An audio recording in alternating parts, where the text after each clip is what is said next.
So ayun guys, binukod natin yung mga nagulat siya, no? Binukod natin yung nagulat siya. So ayun guys, binukod natin yung mga mahihinang klaseng nilalang. Yung mga under. Pakita mo yung mga kambing natin. Ayan yung mga yung mga siga. Pakita ko sa inyo, ayun si Kapitan. Sarado mo yung ano doon. Pakita ko sa inyo yung may kinulong natin. Pero pinasol ko sila lahat mga ka-farming. Yan, pinasol ko lahat. Kaya lang meron akong ikinulong para makabilo sila ng kain. Ito. Yan. Binukod ko sila para pantay-pantay silang nakakakain. Pati ito para pantay-pantay silang nakakakain mga ka-farming. Yan. Para walang lamangan, ika nga. Bawal yung bawal lang mautak, sabi nga. Yan.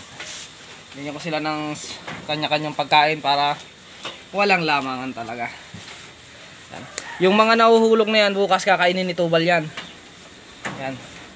Yung mga nahuhulog na yan, papakain natin kay Tubal bukas. Pero sa ngayon, nakakulong muna sila. Pero bukas, sama-sama ulit yan sa pastulan.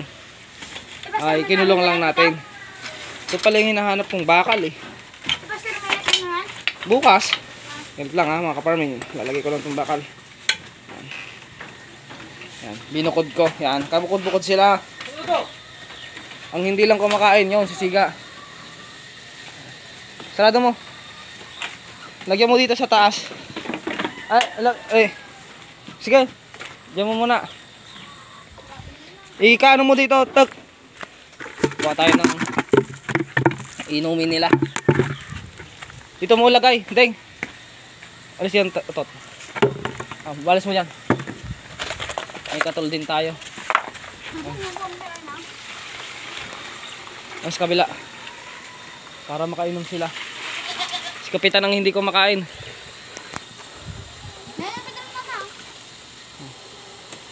Huwag mong basahin yung ulo nila. Meron pa tayong isang sako doon, kaya kailangan talaga bukod-bukod sila para... Kaya na, ilagay mo dito, Tot. Magsamahin mo yung timba. Yan si George. Yan. Mga ka-farming. Mamaya lalagyan pa natin yan. Mamayang gabi, papakain natin yung isang sako. Pakain ka na ng manok, Tot. Pwede ka nang maglaro. Hindi kami nagdamo ngayon kasi nagdamo kaninang umaga. Tagal dapat si Buso data. Ay, ako kami sa bukid. Yung kayon. Nasa pa kayo nagretiran. Uy, sorry, boss, sorry. Dito kayo matulog Ha? Wen. Sinawsaw mo na yung tenga mo. Pakainin niyo mga manok dyan.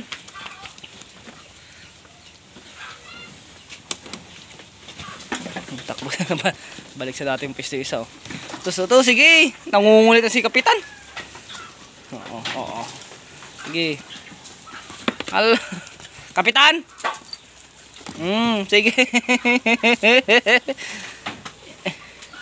Nangungulit ka sa mga wala kang maliligawan dyan. Kumain ka, Kitday. Para mabusog ka. Yan po, malaki na po yung 4 months natin na kambing na yung baby pa noon na tinikiti-kiti natin. Ito na po yung itinikitiki natin noon. Ngayon ay malaki na. Nakikipag-away na nga eh. Ay! Nakikipag-away. Itong si... Papainumin din natin yung nasa kulungan. Kaya na yan, doon ka sa kabila. Meron naman dun eh. Malis ka dyan, pangit. Hindi na sa'yo ito pangit.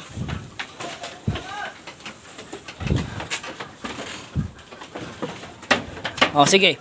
Uminom ka dyan kung gusto mo. Nagkato si pangit talagang... Alam nyo guys, itong si pangit, lagi talagang ipal yan. Bilisan mo nga, Rod. Tali pa. Dito. Yung anglo natin. Yung ka na anglo. Painumin natin para Sige, minom ka. Yung mga nahuhulog na yan mga ka-farming, bukas pupulutin po namin tapos ipapakain kay Tobal. Kasi si Tobal walang sayang yun eh. Ayan. Kain ka lang ng kain dyan. Yan yung anglo natin. Oh. Papainom tayo. Kukulong sana namin lahat mga ka-farming. Kaya lang hindi talaga sinubukan muna naming mag-robbing, maghanap ng damo kung saan makakakuha pa kami ng ibang area. Kaya lang wala talaga kaming nakuhang magandang pagkukuhanan ng damo ulit. So mas minabuti namin pagtiyagaan na muna yung pastulan. Di baling paunti-unti may nakakain sila kumpara sa ikukulong mo, kasi pag ikinulong mo talagang mahirapan tayo. Hindi sasapat yung damo na kinukuhanan natin, lalo na't hindi lang naman kami ang nagdadamo. Kaya ganito na lang yung diskarte namin. Papastol namin sila lahat sa umaga, sa hapon papakainin namin kahit 2 sako, kahit 1 sako, 2 sako everyday, walang problema. May pantay gutom lang. Although marami naman tayong puno ng saging na ipapakain, ay hindi pa rin natin pwedeng pagtripan yung puno ng saging, kasi nga hanggat kasi sa akin hanggat may pinakukuhanan ako, hindi ko isasacrifice yung mga pananim ko. Kasi isasacrifice ko lang yung mga pananim ko pag talagang walang-wala na talaga.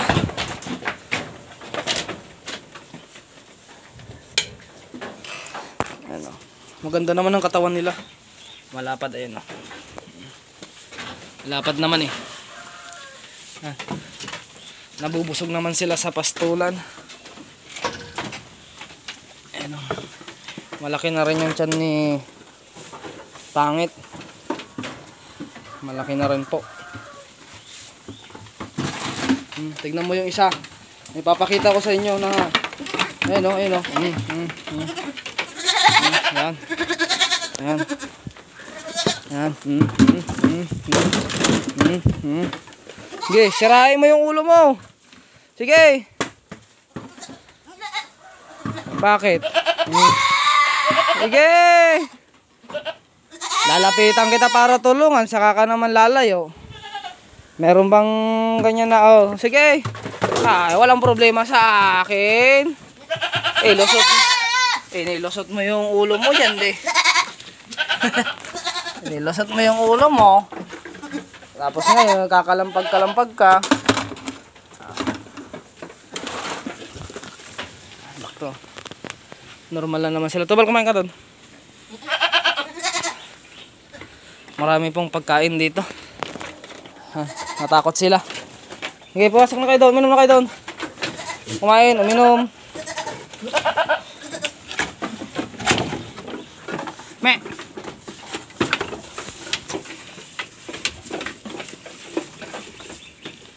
Uminom kayo na uminom. Hanggat may pinakukuhanan ako ng damo, hindi ako nagsasawa na pakainin sila. Kahit na pinapastol natin sila, gusto ko maging magaganda pa rin yung katawan ng mga kambing natin. Nakikita nyo naman, ito lang yung hindi na bumalik sa dati yung katawan niya, kasi ayan niya, yung bukol. Salamat niya tayo dahil hindi nakunan. Pero ito, yan, patuloy pa rin tayo sa paparami.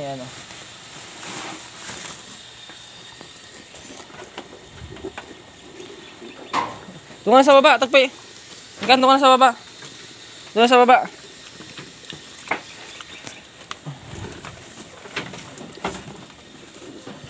Hey!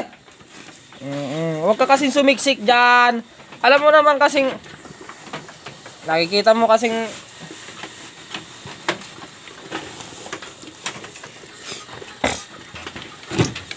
sasarado ka muna. Doon muna kayo sa baba. Pabababain ko lang to.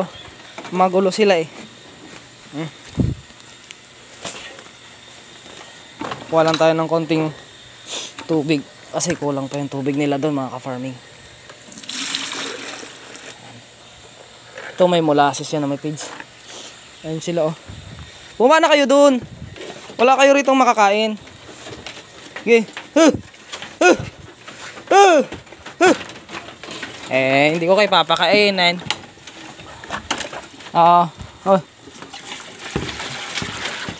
Yan.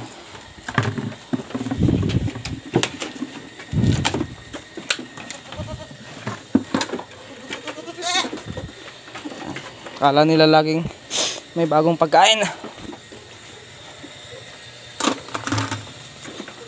Taas na natin to. Pusin natin.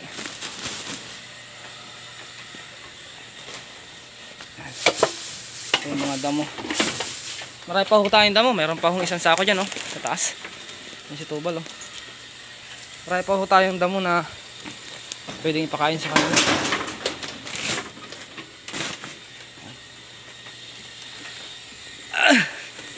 Pakain natin kay Kapitan. Kumain ka dyan, Kapitan? Hindi yung puro paglalaro ang ginagawa mo.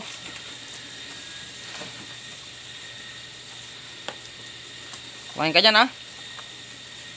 Taba-taba ka. Yan po mga kambing natin, mga ka-farming. Ito lang po yung mga alaga ko.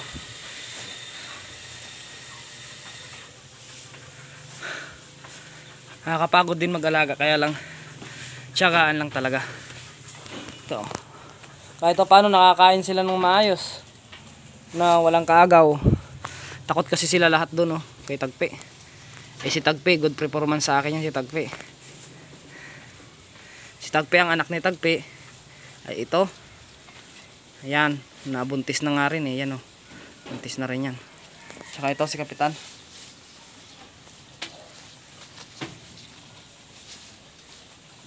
Kainin mo na yung Kapitan, ha. So yun lang mga ka-farming, support nyo pa rin po yung aking vlog. Init. Tsaga-tsaga lang talaga. Pag sana kayo magsawa na manood na yung mga video, puro update lang muna kasi malapit na rin naman silang mga anak. Makikita nyo yung mga tiyan nila malalaki na. So may mga milk bag na rin. Buhay na rin yung milk bag nila mga ka-farming. Isang buwan pa malalaki na yung ano nila, milk bag. So yun lang mga ka-farming, peace out sa ating lahat.